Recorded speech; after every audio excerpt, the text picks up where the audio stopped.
Okay, my AP language friends. So for this writing workshop, I'm going to do some of the same old, same old. So if you're familiar with my work, I hope you as I'm presenting this, you're like, holy cow, this guy is so right. The templates never change, and he's saying the same old stuff, workshop after workshop after workshop. So I have selected a great speech called The Whiskey Speech by Noah S. Sweet. And oftentimes when I make practice stuff for my students, I like to get into that headspace where I try to guess what the College Board is going to do on this year's exam. And uh, I don't know, I like this speech. I think there's a lot in here that students typically don't see on the exam in terms of rhetorical terms and or devices in it. So it's pretty rich. And ultimately, what I do when I am training my students for the exam and life beyond high school, college composition classes, I always say pattern, pattern, pattern, pattern. There are only so many things you can do in rhetoric in terms of terms and devices. And I think if you expose students to those patterns enough times, usually for me, the magic number is three. Show them three times. And then if they have their antennae up, the fourth time they see it, they should be like, oh, yes, that's parallel syntax. Oh, yes, that's a sardonic tone, and things of that nature. So let's dive right in. So, as always, when I work with teachers, I tell them that you need to Bob Ross your instruction. So, if you're going to use the whiskey speech with your student and my templates, you're going to have to write with them. I always tell teachers, you are the expert writer in the classroom, so provide plenty of exemplars and models. And you can even use the ones that I'm going to use. With you guys, with your students, if you want this PowerPoint without my voice, just email me. And at the end of this presentation, there's my Gmail account. You can just jot it down and send me an email, and I'll be more than happy to send it your way. So the question out of the gate is this: how do I write my introductory paragraph? And ta-da, same answer. Again, if you're familiar with my work, nothing changes. So we can declare or invert the thesis. So I found for the whiskey speech that it was easier to declare, and 99 out of 100 times my students and even myself, when I Bob Ross my instruction, I'll declare it. If you want examples of how to invert a thesis, take a look at my video with the Richard Burton love letter to Elizabeth Taylor. I found that piece, because it was very much more like a work of literature than a work of nonfiction. We inverted the thesis, but this is a straight up rhetorical speech, a masterpiece of oration, so we're going to declare it. So, one of the, or well, two questions that I think every prompt contains are the following. And if you're familiar with my literary analysis writing workshops, same two questions. So once students figure out how to write about literature, it translates over into rhetorical analysis. Exact same approach. So no matter the prompt, there's two questions implicit in it, and it's what is the authorial intent and how does the author construct meaning? So both of these questions are going to be explored in the declarative thesis, but let's go back one slide and actually talk about what's going to go into these introductions. So when you declare, I always tell my students, when you read, try to identify the three most salient terms and or devices in the piece. And the absolute most essential one, boom, you're going to put it in your thesis statement, which is going to be in the first sentence.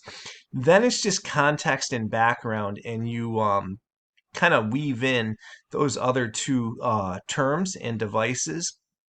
Every introduction a kid ever writes is going to be 4 sentences long, and then there's other things that I coach my students to do, and it's incorporate sufficient tier 2 level vocabulary. And what I mean by that is your average run-of-the-mill SAT level word, and then sentence constructs. So in my Teach It Right 5-week mastermind, which is a PD that I offer to teachers, I go through the Nuance Academy with them. and it's a skill and drill set of exercises that I do with my students. There's a lot of gamified exercises in there, and I contend that there are 12 different ways to construct a sentence, and my students practice and practice and practice until they can manipulate all 12. So you're going to see my students have some nice voice rhythm and flow in here. And you're also going to see augmented vocabulary. I do word study with them from September until they take the exam in May. So their vocabs grow exponentially over the course of a year. And just in terms of context, the samples you're going to see were written in early January, and the students have been mine since September 7th. So we've had a few months of practicing these templates, and they've run, have run the gamut of my nuance and my word study academies and all of that stuff. So they've had a lot of instruction. All right. So this is a list of like high flying terms and devices. My students made this list prior to this writing workshop, and I said, as you read, look for these, because these are the things that keep recurring over and over and over again. And earlier I said pattern, pattern, pattern, pattern. So many of the things that Noah S. Sweet is going to do in the whiskey speech, we've already seen in rhetorical pieces that we've analyzed. So let's take a look at an example here. So the student is going to start with the very most important term and or device that they think creates the meaning of the piece as a whole, and then they're going to fuse in the other two. Get at the construction of meaning and get at the authorial intent. So this is declarative from start to finish. 4 sentences, sentence constructs, tier 2. Through enumeration and a contrasting litany, Sweet details the social blessings and curses of alcohol. And that's pretty much the whole structure of the piece, is he delineates the positive aspects of alcohol and then its negative attributes, kind of the damning qualities. And that's what this student is getting at here. So you could call it a juxtaposition, a dichotomy. It contains a litany, it contains enumeration, contrast. So there's a whole bunch of ways in which the student could have said that, but they said it perfectly, and you want to be as declarative as possible. So let me take that from the top again. Through enumeration and a contrasting litany, Sweet details the social blessings and curses of alcohol. Level-headed and composed, so they got the tone and characterization. He articulates both sides of the equation while not making a definitive stance one way or the other. For it being extemporaneously delivered, so you see, just work in the terms, work them in. Sweet clearly delineates the essential question at hand. What is to be done with the era's liquor laws? Laying out an argument that is at face value a syllogism, he intentionally withholds his conclusion so as to leave the matter unresolved and open for further debate. This kid crushed it. That's perfect. So it's perfect manipulation of the template, and it's a very accurate read of the text. And one of the things too I should probably add is, if you're starting with this video, there's a video that accompanies this. It's the Plato discussion for the whiskey speech. So we did the Hungry Hippos edition, and all of the questions that the students posed of the text are in that video, and you can play the Plato discussion modality with your kids first before they write. And again, if you want the PowerPoint for that, just email me. But check out the video. It's pretty cool how they were able to pull this apart with their own questions. It's student-generated questions. That's the heart of the Plato discussion. So let's flip the slide and look at student number 2. Exact same thing. What are the 3 most salient terms or devices? Lead with the first one, the most important one. Heavy focus on authorial intent and construction of meaning. 4 sentences, tier 2 sentence constructs. Yield the voice rhythm flow.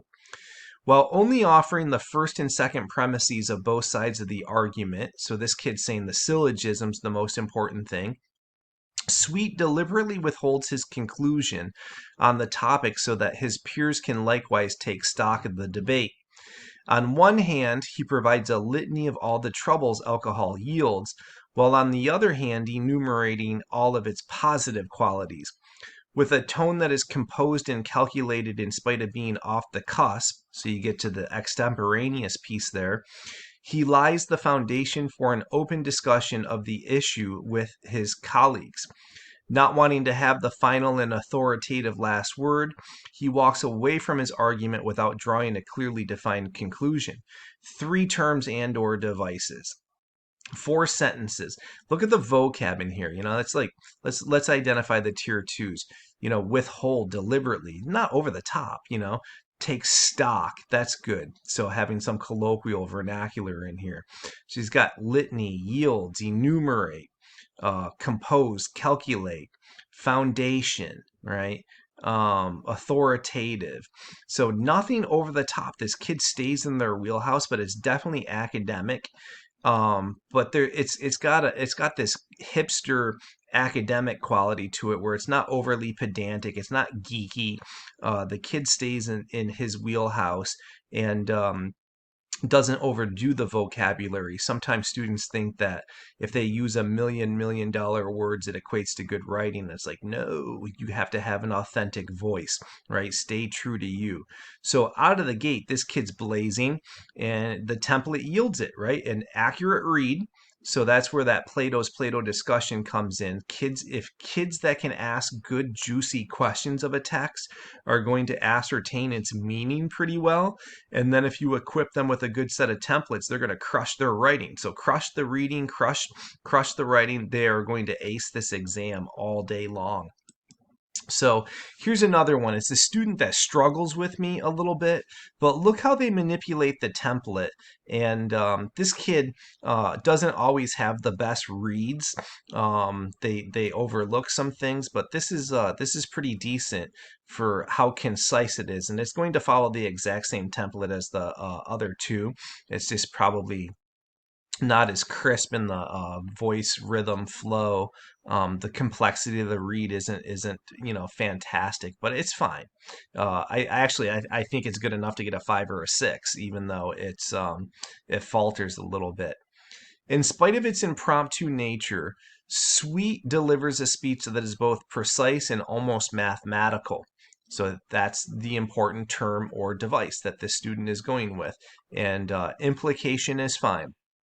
His first move is to provide a litany of all the bad things alcohol brings to society as a whole. Next, he enumerates alcohol's positive traits.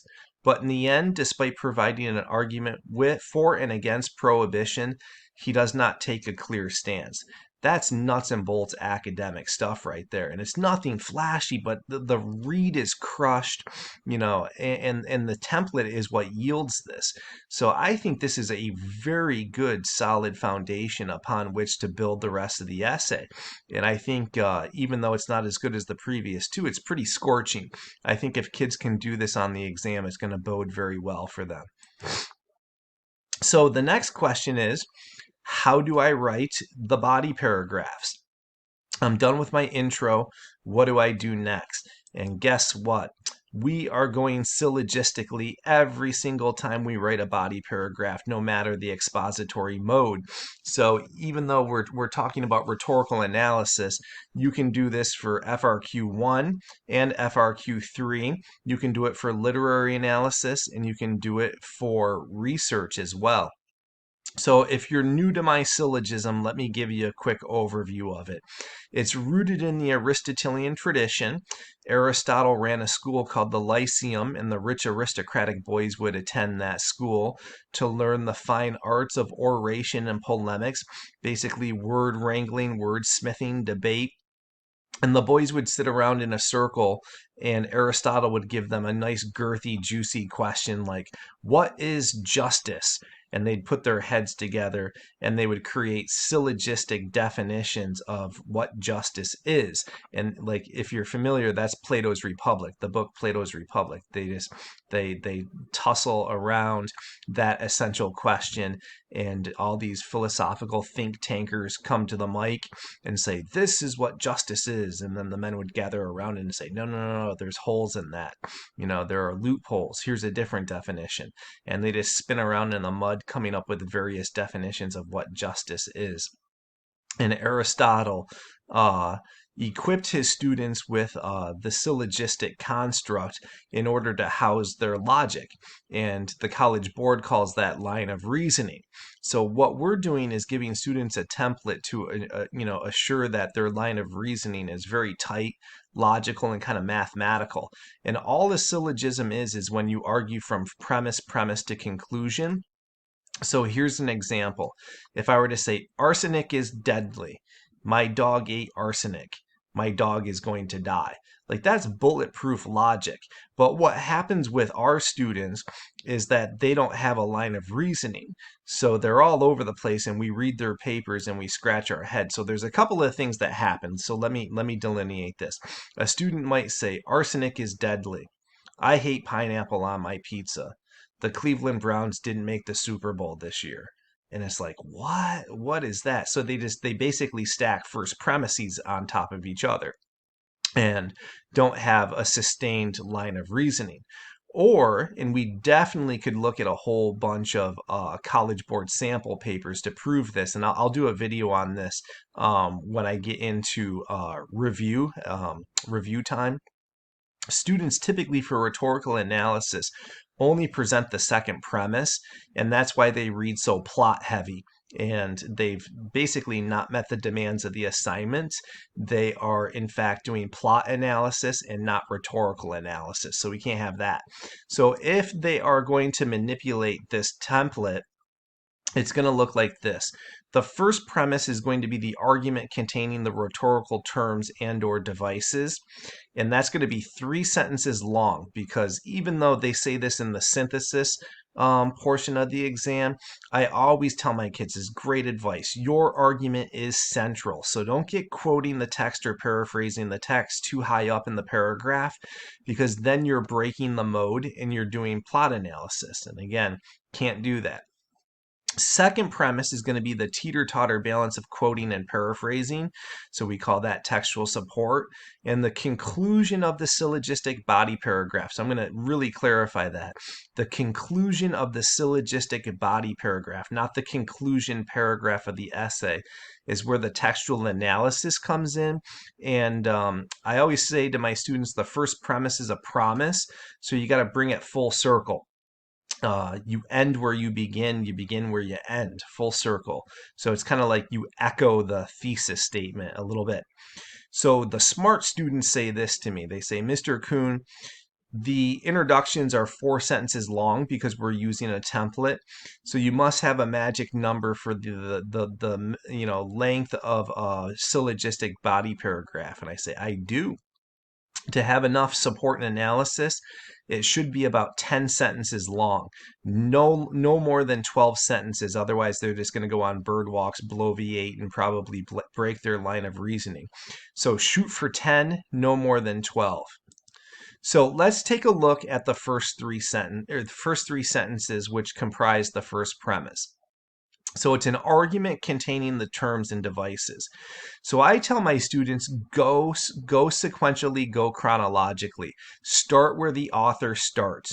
So you're going to see my students do things like this, right from the onset, comma, to cue their reader into that they're establishing a line of reasoning. So you just take a look at the first rhetorical moves that Sweet makes, and you drop the terms in 3 sentences. So you set the umbrella concept for the whole argument of the piece. So basically what's your line of reasoning going to be? So start where Sweet begins, and then work in a couple of terms here so you got a few things to talk about. Right from the onset, Sweet forewarns his audience that this is going to be an extemporaneous speech that he did not prepare beforehand. So we got the extemporaneous value, and then we're going to move to characterization, which gets into his ethos a little bit. Characterizing himself as one who does not like to be in the foray of conflict, he sets the stage for his final rhetorical move, an argument without a clear resolution.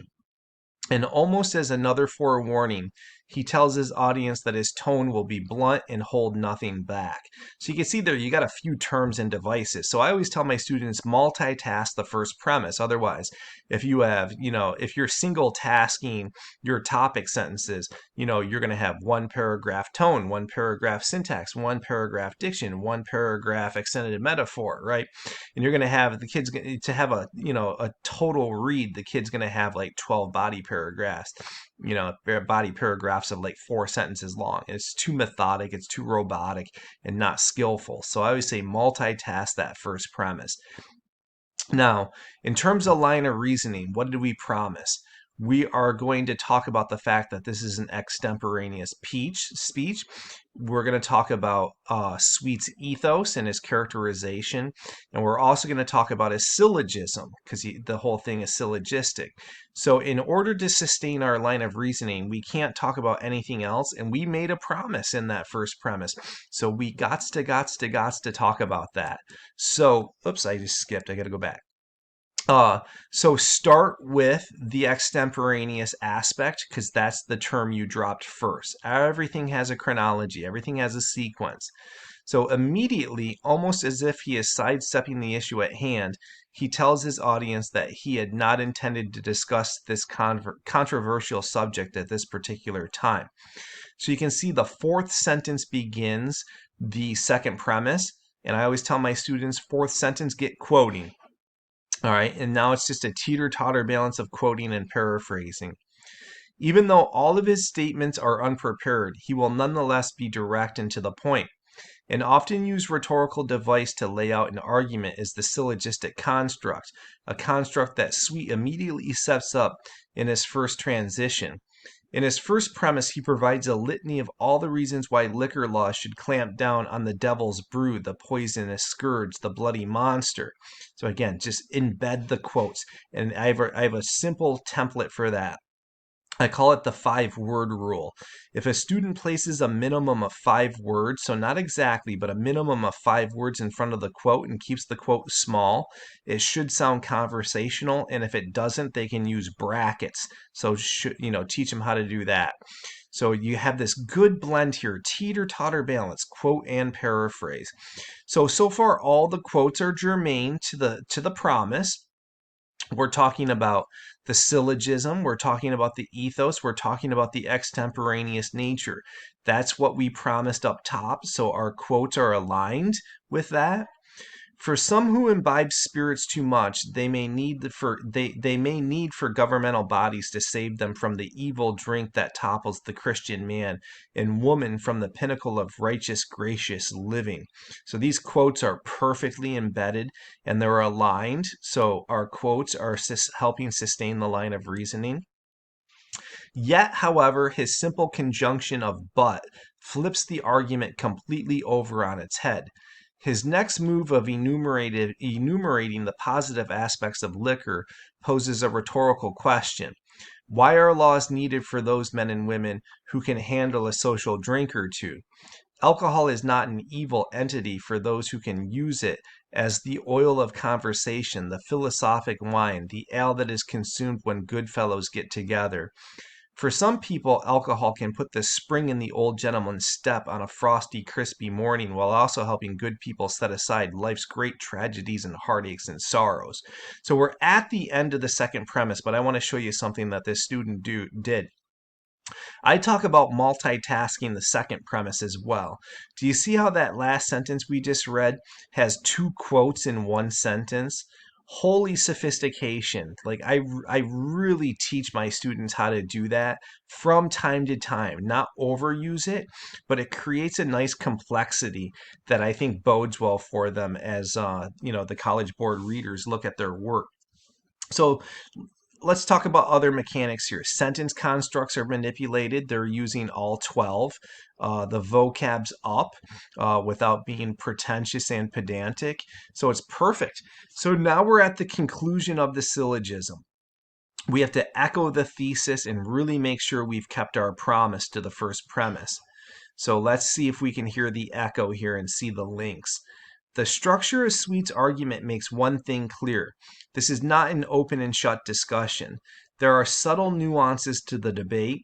And for these reasons, he neither provides an answer here nor there with regards to this particular stance, right? So we said in the thesis statement and in the first premise that he's going syllogistically but not drawing his conclusion, and that's where we end.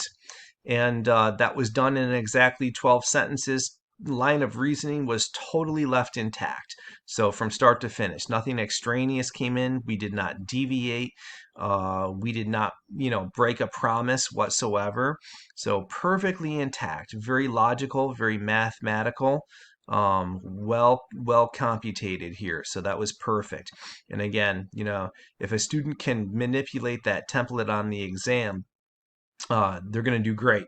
So even if they're a less caliber writer than this, and it's still gonna bode well for them.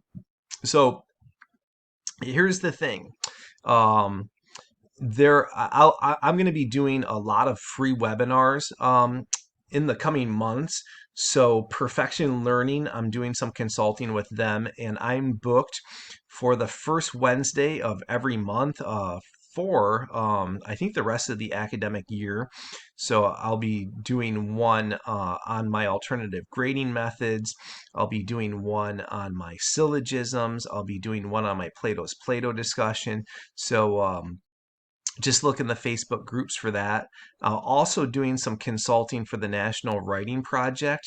And lastly, I got many irons in the fire here. I'm a busy guy. So the last thing that I'm working on is a project with Tim Freitas that you're probably familiar with from the Garden of English. And the two of us are collaborating on a textbook, and I'm in the data gathering portion of my writing, where I want to work with some teachers and kind of get some anecdotal information from them as to how the teacher and the students are doing incorporating my templates in their instruction and their writing. How are they doing with my Plato's Plato discussion? And then how is the teacher and student benefiting from my alternative grading methods? So I've created something called the Teach It Right 5-Week Mastermind, where I'm working with a small group of teachers that are willing and eager to incorporate all of my tricks of the trade into their instructional practices and then report back. I'll look over your shoulder as you're doing this in your classroom. I'll help you, with the grading and the lesson planning and all of that. So you won't be left to your own devices. So if that sounds like something you would like to do, if you're looking to totally revamp how you do things in your classroom, then email me at teachingwritingcoach@gmail.com. If you want this PowerPoint, you could also email me and I'll send it to you so that you could host your own writing workshop. The Plato's Plato discussion also is in my YouTube channel for the Whiskey Speech. And if you would like, a full overview of what's going on in the life of Christian Kuhn and that Teach It Right 5-Week Mastermind, I do have a webpage, teachinghowtowrite.com, and there's plenty of resources on there and information about the mastermind. So hopefully you found this to be useful and can use it in your classroom. For now, be well, happy teaching, and happy writing.